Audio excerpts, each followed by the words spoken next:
Magandang araw Pilipinas, narito nating weather update ngayong araw ng Sabado, July 25, 2026. Ang Severe Tropical Storm Qiapo o Bagyong Qiapo na ngayon ay mas lumalakas pa habang papalayo na sa Babuyan Island.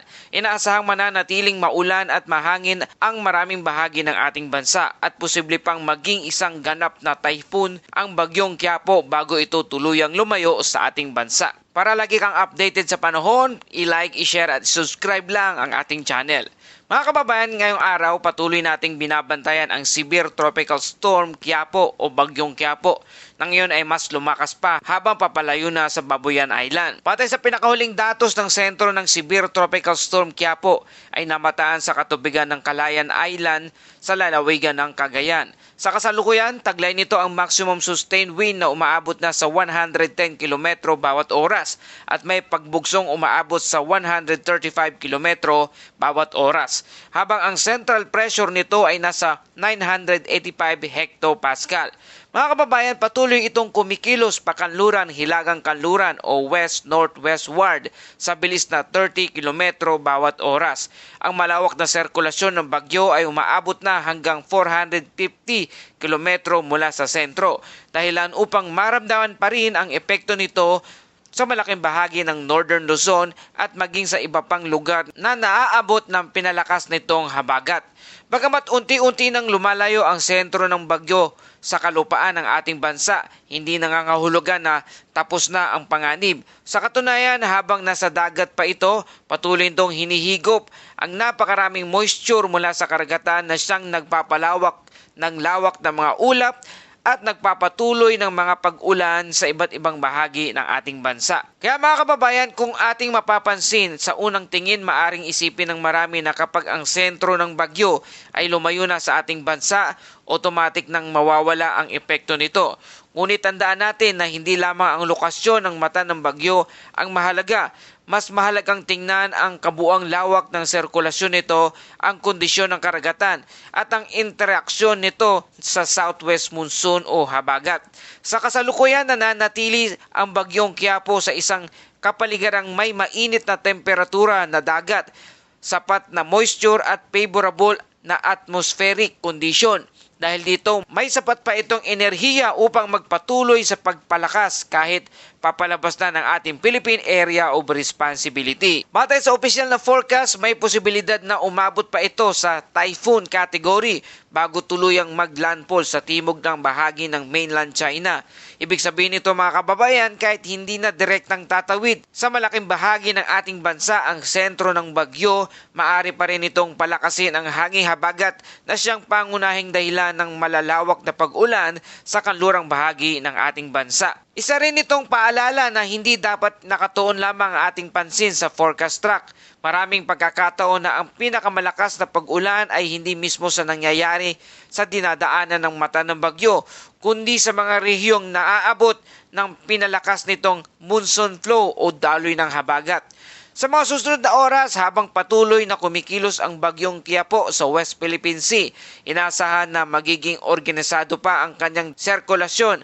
Ang mabilis nitong pagkilos ay makatutulong upang mas mabilis din itong makalabas ng ating Philippine Area of Responsibility o PIR. Ngunit maaari rin itong higit pang palalakasin ang daloy ng hangin sa paligid nito. Ngayon, may isa pang mahalagang bagay na dapat nating bantayan ay ang posibilidad ng rapid intensification. Ito ay isang sitwasyon kung saan ang isang tropical cyclone ay mabilis na lumalakas sa loob lamang ng maikling panahon. Dahil sa napaka-favorable na kondisyon ng kapaligiran, ayon sa forecast, hindi ito inaalis na mangyari sa Bagyong Qiapo bago ito makarating sa southern mainland ng China. Gayunpaman, mahalagang linawin na ang ganitong posibilidad ay nakabatay sa kasalukuyang kondisyon ng atmosphere at maaring mabago depende sa maging interaksyon ng bagyo sa kapaligiran sa mga susunod na oras. Kaya mga kababayan, sa madaling salita, bagamat inaasahang lalabas na ng Philippine Area of Responsibility ang Bagyong Qiapo Ngayong araw, hindi pa rin tapos ang banta nito sa ating bansa. Patuloy nitong palalakasin ang habagat at magdudulot ng malalakas na pugbugso ng hangin at magpapataas ng panganib na pag-ulan sa ilang bahagi ng ating bansa. Kaya ang pinakamahalagang mensahe ngayon ay huwag lamang tingnan kung saan naroroon ang mata ng bagyo. Mas mahalagang unawain kung paano naapektuhan ng malawak nitong sirkulasyon ang buong sistema ng panahon dito sa ating bansa. Ngayon naman ating alamin ang inaasahang magiging galaw ng severe tropical storm Bagyong Quiapo sa loob ng susunod na 24 oras. Patay sa pinakahuling forecast ng Pag-asa, magpapatuloy ang Bagyong Quiapo sa pagkilos pakanlurang hilagang kanluran o west-northwestward habang tinatahak nito ang West Philippine Sea. Inaasahan na lalabas ito ng Philippine Area of Responsibility ngayong araw bago tuloy ang lumihis pahilagang kanluran patungo sa southern mainland China. Ngunit narito ang mas mahalagang bahagi ng ating forecast mga kababayan. Habang papalayo sa bansa ang Bagyong Quiapo, inaasang patuloy pang lalakas ang Bagyong Quiapo ayon sa forecast na sa isang favorable na kapaligiran na may mainit na temperatura ng dagat at mababa ang vertical wind shear at sapat ang moisture at atmosphere. Dahil dito may mataas na posibilidad ng maging ganap na typhoon ang Bagyong Quiapo bago ito maglandfall sa southern China. Kaya narito ang mga lugar na kung saan posibleng maapektuhan. Nananatiling nakatuon ang pinakamalakas na epekto sa extreme northern Luzon. Patuloy na makakaranas ng pinakamalakas na hangin at ulan ang lugar ng Babuyan Island, Batanes, hilagang bahagi ng Cagayan, hilagang Apayao, hilagang Ilocos Norte. Samantala, nararamdaman din ang epekto ng bagyo sa buong Cagayan, Isabela, Quirino, Nueva Vizcaya, Abra, Kalinga, Mountain Province, Ifugao, Benguet, Ilocos Sur, La Union at hilagang bahagi ng Aurora. Sa mga lugar na ito, posible pa rin ang malalakas na pag-ulan at pagbugso ng hangin at pagbagsak ng puno at pagkaputol ng linya ng kuryente at ang pagbaha o pagguho ng lupa lalo na sa mga bulubunduking lugar. Sa kasalukuyan, nakataas pa rin ang Tropical Cyclone Wind Signal number 2 sa buong Batanes at ang titirang bahagi ng Babuyan Island, hilagang Cagayan, hilagang Apayao at hilagang Ilocos Norte.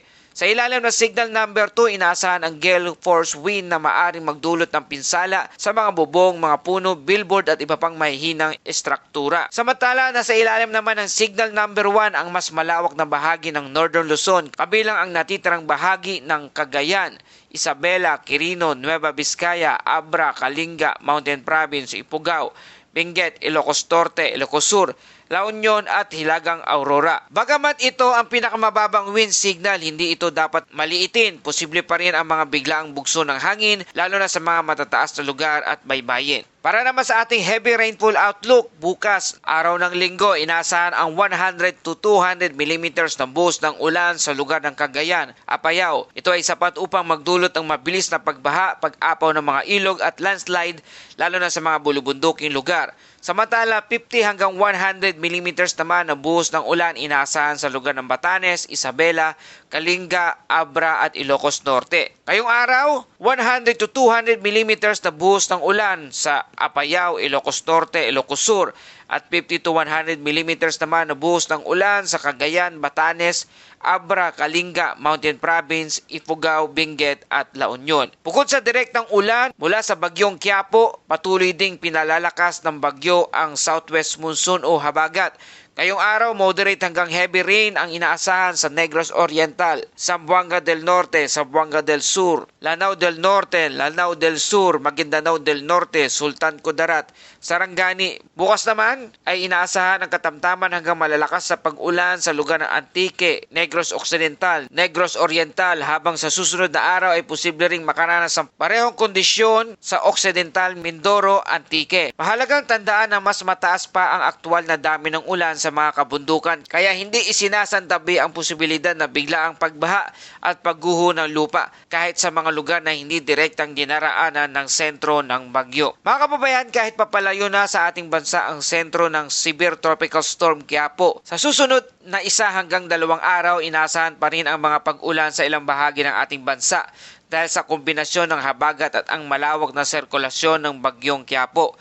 Kung mas mabilis na lalayo ang Bagyong Quiapo patungong sa southern China, unti-unti ring hihina ang epekto ng habagat sa ating bansa. Ngunit kung mabagal ang paglayo nito o lalo pang itong lalakas bago maglandfall. Posible pang tumagal ang pagbugso ng hangin at pag-ulan sa ilang kanlurang bahagi ng Luzon at Visayas. Kaya kahit hindi direktang tinatahak ng bagyo ang malaking bahagi ng bansa, hindi nangangahulugang ligtas na tayo sa mga panganib na dulot nito. Sa maraming pagkakataon, mas marami pang pagbaha ang naidudulot ng pinalakas na habagat kaysa sa mismong mata ng bagyo. Mapanganib ang kondisyon ng karagatan at nananatiling umiiral ang gale warning sa mga baybaying dagat ng Northern Luzon, lalo na sa Batanes, Babuyan Island, Hilagang Cagayan, Hilagang Ilocos Norte. Dito ay maaring umabot ang taas ng alon mula 5.5 metro ang taas, habang 4.5 metro naman ang taas sa hilagang baybayin ng mainland Cagayan at Ilocos Norte. Ang ganitong kalagayan ng dagat ay lubhang mapanganib para sa lahat ng uri ng sasakyang pandagat. Pinapayuhan ng mga mangingisda, operator ng bangka at maging mga malalaking barko na manatili muna sa ligtas na daungan hanggang sa humupa ang hangin at alon. At sa iba pang baybaying dagat ng Luzon at ilang bahagi ng Visayas at Mindanao, nananatili rin katamtaman hanggang maalon na karagatan, kaya hinihingkayat ang mga maglalayag na mag-ingat at sundin ang mga abiso ng Philippine Coast Guard at ng mga lokal na pamahalaan. Para sa ating Bible verse of the day mula sa Psalms 46 verse 1, God is our refuge and strength, an ever-present help in trouble. Mga kababayan, ang bagyo ay nagpapaalala sa atin na maraming bagay sa buhay ang wala sa ating kontrol. Maaring magbago ang direksyon ng hangin, lumakas ang ulan at magkaroon ng mga pagsubok na hindi natin inaasahan. Ngunit may isang bagay na hindi kailanman nagbabago, ang katapatan ng Diyos. Kapag tila magulo ang ating paligid, siya ang ating matibay na kalungan. Hindi niya ipinapangakong walang bagyo sa ating buhay, ngunit ipinapangako niya na sasamahan niya tayo sa bawat unos. Habang naghahanda tayo sa anumang hamon ng kalikasan, huwag din nating kalimutang ihanda ang ating puso sa pamamagitan ng panalangin at pagtitiwala sa ating Panginoon. At yan po ating weather update sa panahon ngayong araw na ito. Kung nakatulong sa inyo ang balitang ito, please like, share, and subscribe. Salamat sa iyong suporta. Ito ang Pilipinas Weather ngayon na laging papaalala, mag-ianda, mag-iligtas, mag-alerto, ingat tayong lahat.